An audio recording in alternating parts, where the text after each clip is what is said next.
Hello there, welcome along to In the Loop, the weekly theme park news show from Park Rush. I'm Tom and I'm joined by Josh.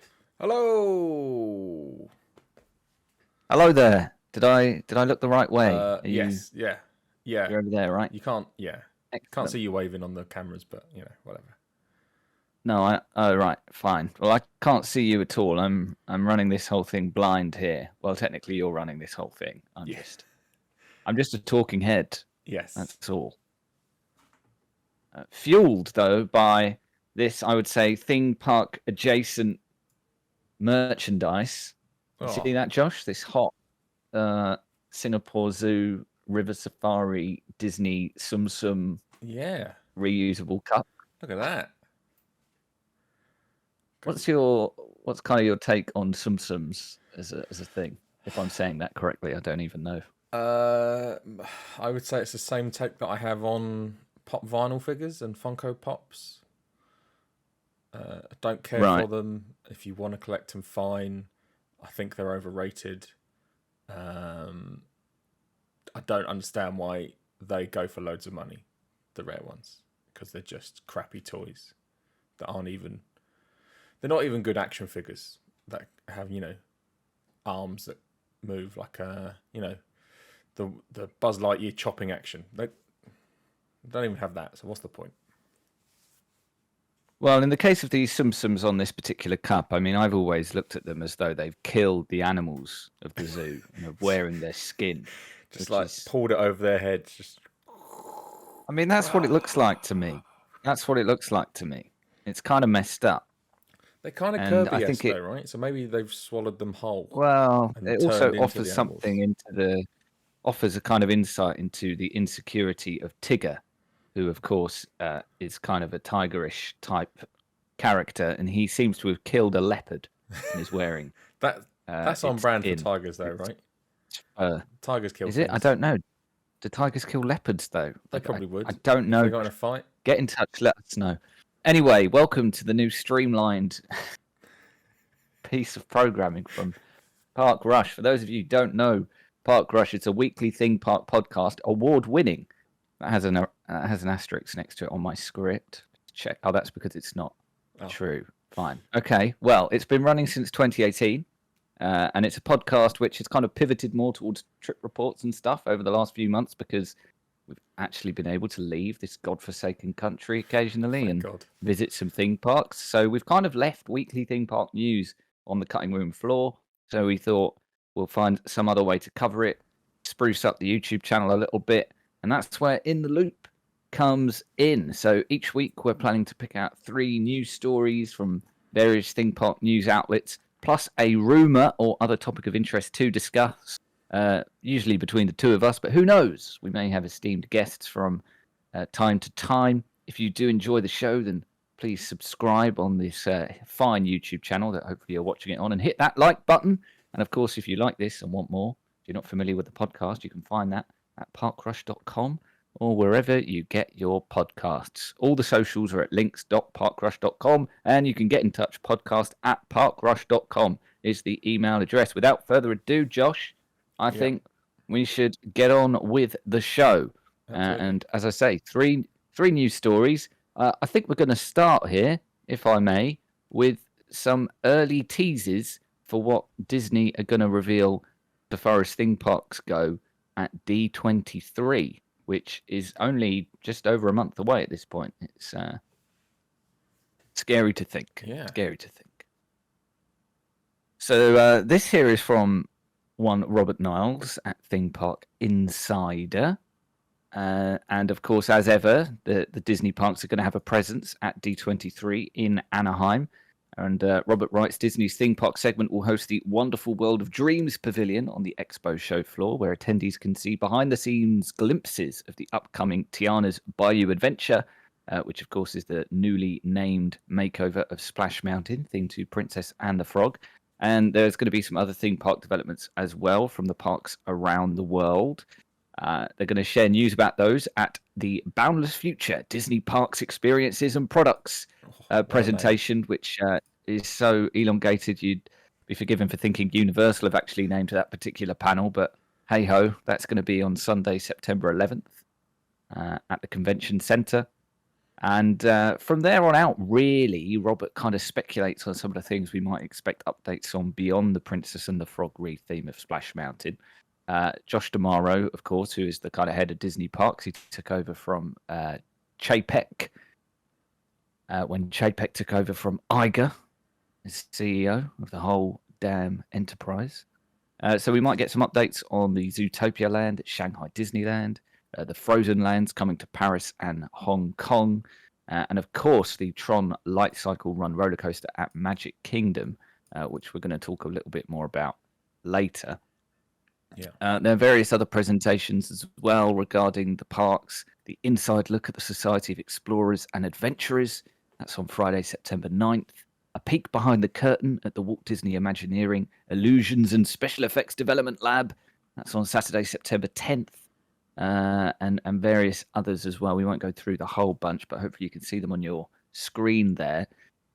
Josh, I guess the first question, the obvious question is, what are you hoping for updates on, and what are you most looking forward to potentially getting updates on when it comes to Disney projects that we know about at D23 this year?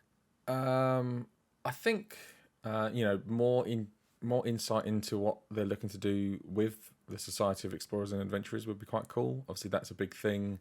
Started mainly in Tokyo with Tokyo Disney Sea, and has sort of started spreading its tentacles out to all of the other theme parks, misses around the world.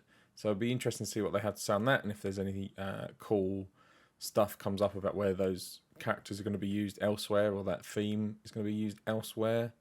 I don't think I need any more direct Disney updates about the Tron Light Cycle. Obviously, still want to see how construction is progressing, but we all know what that's going to be, right? So I don't know what Disney's going to show off there that it's going to be new, particularly. It's just a China ride, but in English.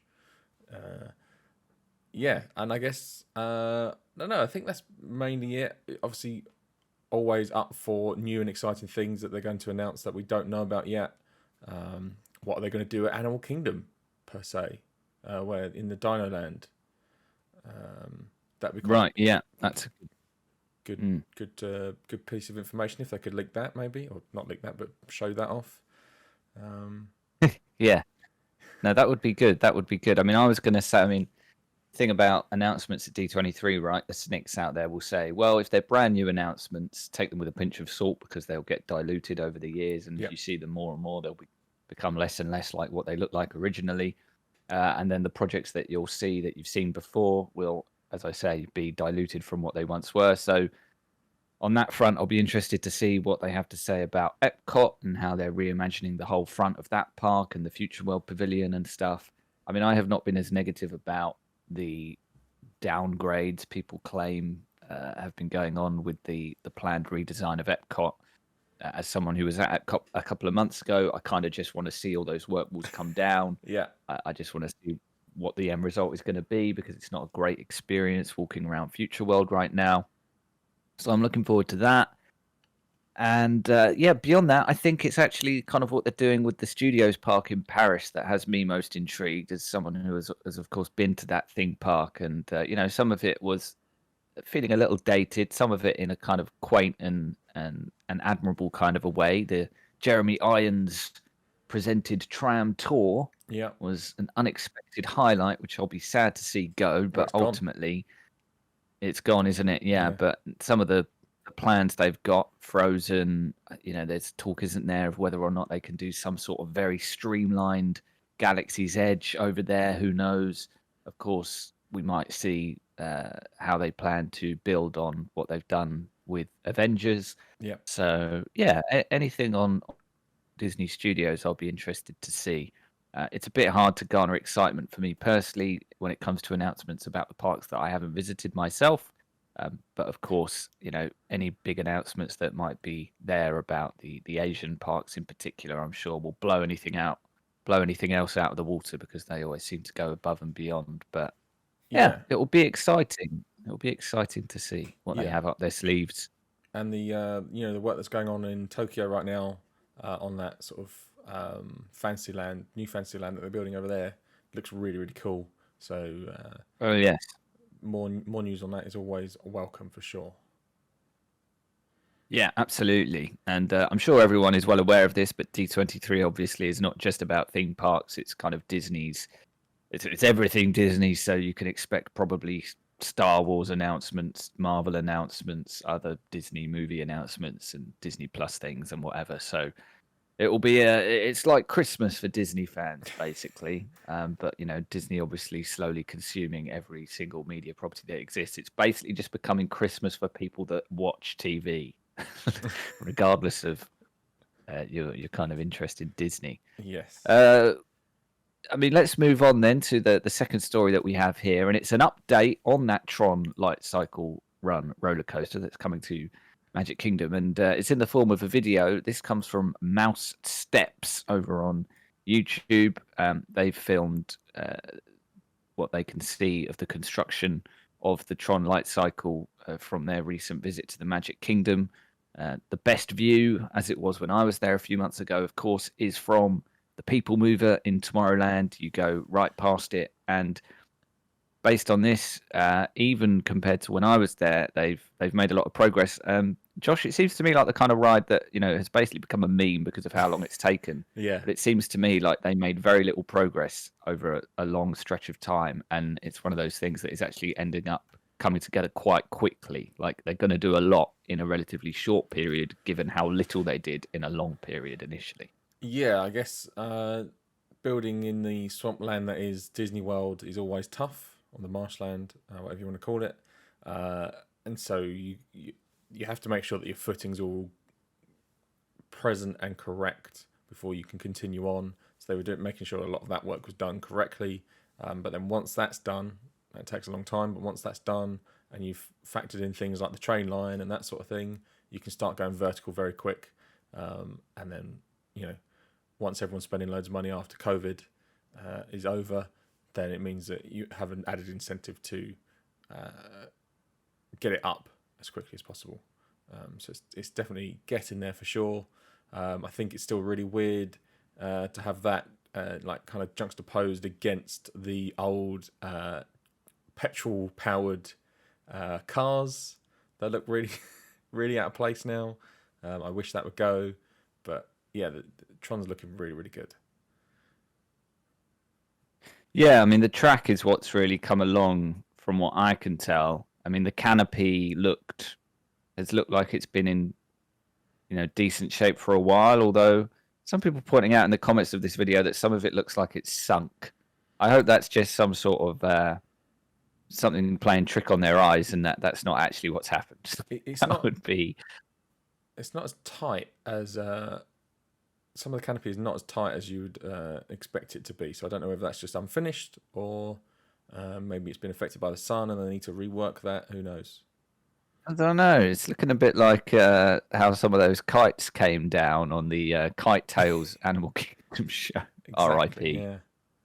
It's looking a bit like that. Maybe that's where those kites have gone. They've sort of repurposed, refashioned them into the Tron canopy. If you look at the back of the canopy, it's just Simba sprawled out. Yeah.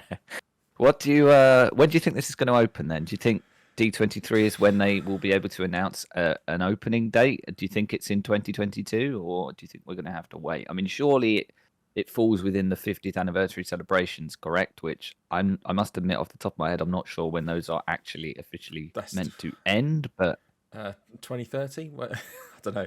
When's the 60th anniversary? Yeah. That's probably when it ends, right? Yeah, I don't know. It looks like there's a lot of groundwork still to be done. So we'll have to wait and see about that. All the entranceway is still very much concrete and steel piling, so still got a fair bit of work to do there. So does it open this year? I don't know. I don't think so. I mean, it feels like maybe. Yeah, I think you kind of think of kind of tent pole times of year for when you might want, as a theme park, to ensure that you potentially have a big new project to attract people. It might be, well, can we get it open by Christmas or Thanksgiving? Yeah. And if that's not possible, then maybe the next thing you look to is spring break. Yeah. Maybe. So that might give us some idea of when we might expect it. If it's not at the very back end of this year, then yeah, possibly by, March, April of 2023. But as we know, we'll all be dead and gone by then, in some sort of horrendous apocalyptic event. So they better get a move on if they want anyone to ride this thing. For sure. Yeah.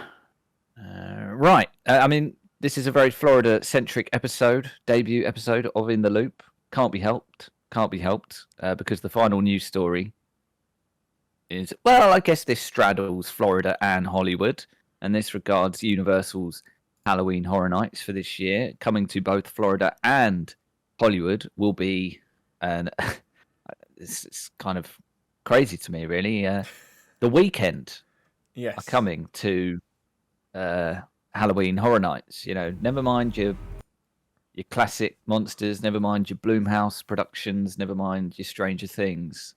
We've got some hot 80s style pop coming to Halloween Horror Nights. Josh, your thoughts on this? When you think Weeknd, do you think Scare Maze? I don't, for the most part. However, during the Super Bowl, there was a bit of a sort of Scare Maze element to the Super Bowl halftime show that the Weeknd did, and this very much does look like it's playing off of that a little bit. So, right, yeah, maybe that's the vibe they're going for. Yeah, have you got this trailer up? Are you able to play that in the cut? There's a trailer here. Again, sorry, this is from Theme Park Insider, again written up by Robert Niles. I'll read some of the quotes here while you're possibly pulling up this ad. Yeah, it's going.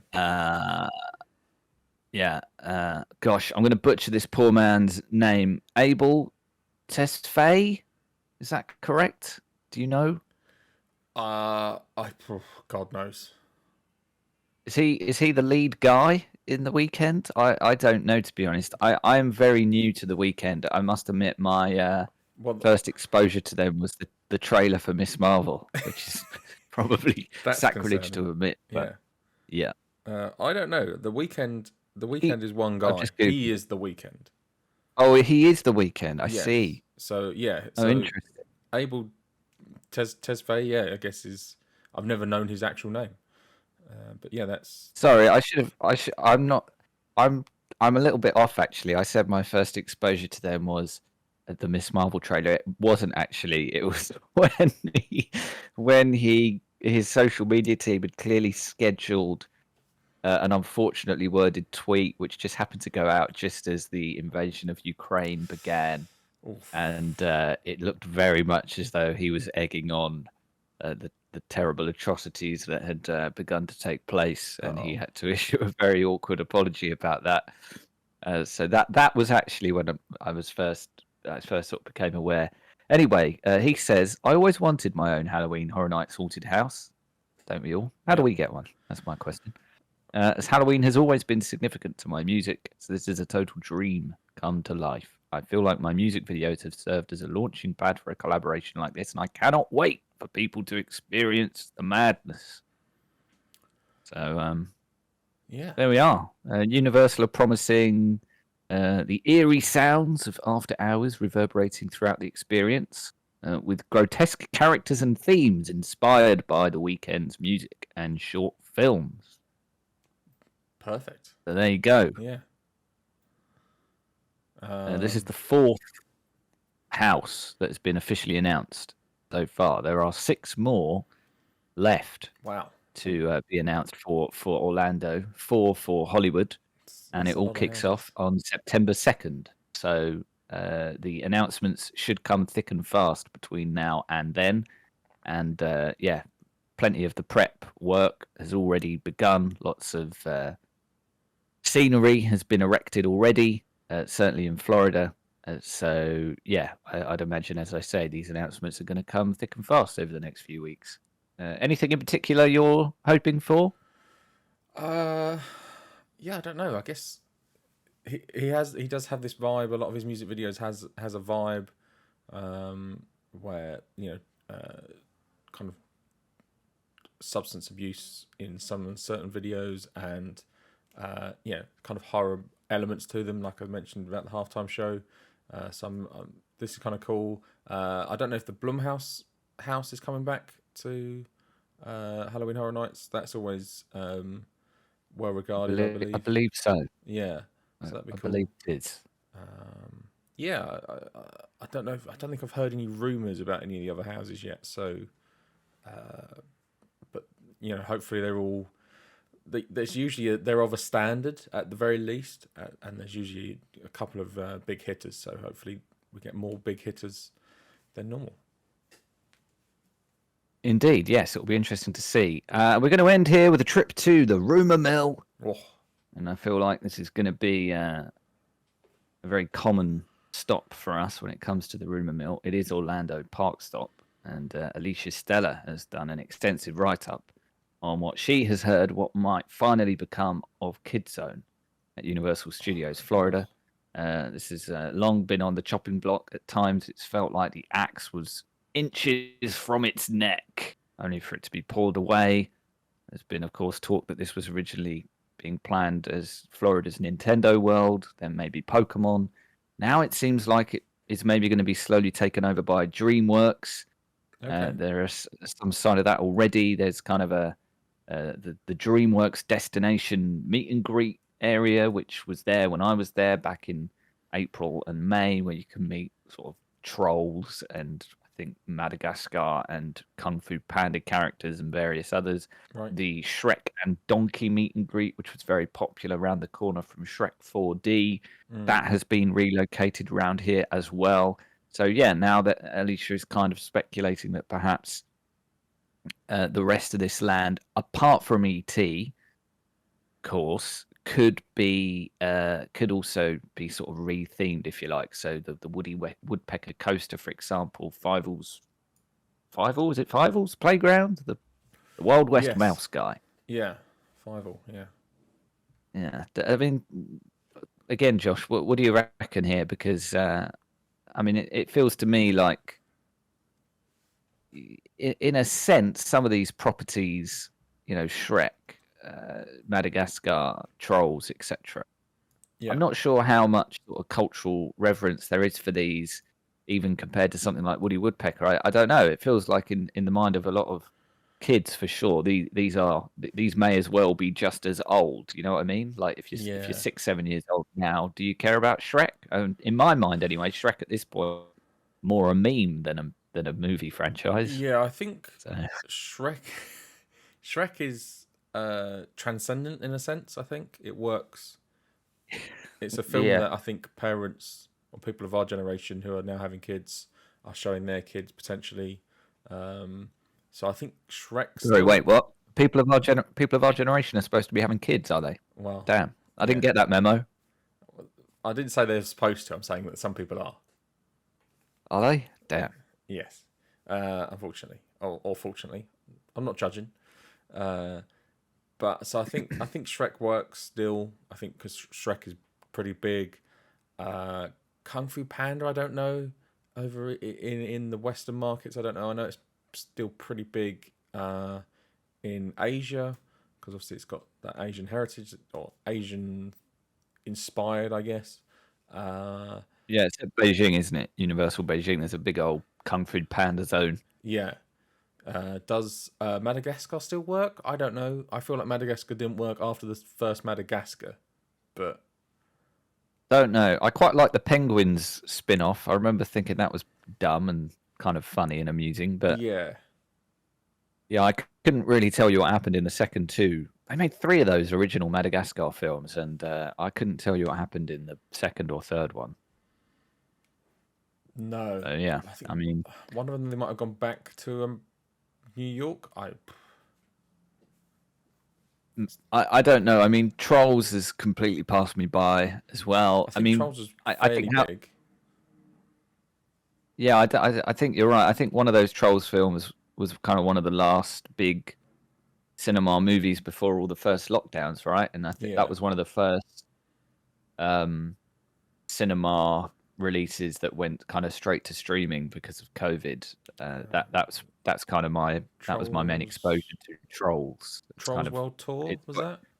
Trolls World Tour, yeah. I think it's got its place in history because it was one of the first to do that. I seem to remember like The Invisible Man and Onward as well. It was part of that sort of. They all came out at like sort of late February 2020, early March, just as everything was going wrong, and they all ended up on streaming.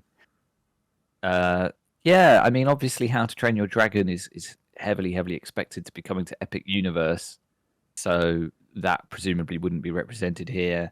It's going to have a whole land to itself, and I mean, that's my favorite DreamWorks franchise of the last decade for sure. So I'm excited for that.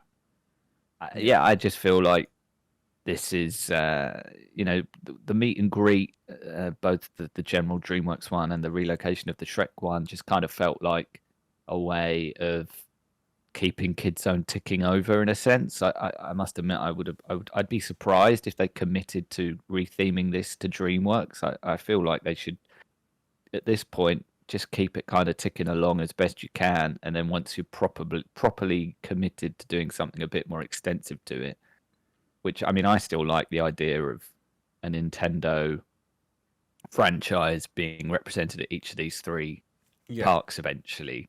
So I would be in favor of that. It would just seem a shame to have ditched, so many potentially exciting plans for KidZone over the years, and then feel like you end up doing something. I don't want to say half-assed, but yeah, I don't know. It feels like an odd time to retheme your kiddie zone to a bunch of dated DreamWorks films. Yeah, I don't know. I that area has always felt a bit left out. Obviously, when we were younger, obviously had that hit Barney show. But I don't think Barney ever had the staying power. So it wasn't long after that kind of Barney fell off. From what I can tell. What killed the dinosaurs? I don't know. Yeah, Barney being a weird purple dinosaur probably didn't help, but yeah, and that's gone obviously in the area. And what's really back there is what E.T. around that corner. Realistically, E.T., Curious George, the Wild West Mouse, and the Woody Woodpecker. But is anyone doing that stuff? I don't know. It never seems busy around there. There were people go on Woody Woodpecker still. I think if you're around there, I was tempted. I didn't, but I was tempted. And obviously I can't really go in the Curious George area, or I'll get arrested, I would imagine. So that's off the cards. So yeah, I mean, look, we'll wait and see. I mean, I don't really foresee anything happening particularly quickly with this. I might be wrong, but we'll have to see what happens. I mean, Universal have been pretty good over the last sort of, I guess, decade almost, really, of having something new to speak about pretty much every year between Islands and Universal. So if they want to keep up that kind of cadence, maybe this is something that happens in the next couple of years. If Epic Universe is 2025, then what might they have in store for 2023 and 2024? I guess we'll see. Yeah, maybe this is a holdover until Epic's done, and then they come back here with a new idea once that's all in place. Maybe, yeah. It's like when when a football club hires a caretaker manager. That's what this is going to be like. Caretaker attractions before we're ready to do Pokemon properly. Yeah. Cool. Okay. Well, there we are. That is it for the debut episode of In the Loop. We will link all the articles that we spoke about today in the description. And of course, while you're down there, do like the video. That would be great. And subscribe to the channel if you haven't before. And if you want more of us, why wouldn't you? Then the podcast is the best place. You can find that at parkrush.com or on your preferred podcasting app. That is going to do it. We'll see you next time here on In the Loop or on the podcast itself. Thanks very much for watching. Any feedback, greatly appreciated. And we'll see you next time. Ta-ra! See ya.